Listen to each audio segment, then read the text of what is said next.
Here is a Gibson furnace that I just tore out of a house. Had a bad heat exchanger. You see, you got the tubular style here. And there's a big blowout right down there. Get a better view of that.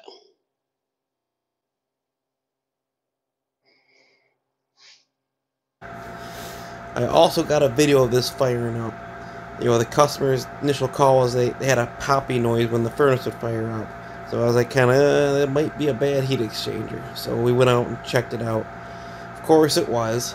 You know, but this furnace failed for like 3 main reasons. You know, one was oversized, 80,000 BTU furnace in a smaller house. I replaced it with a 60,000 BTU 2-stage.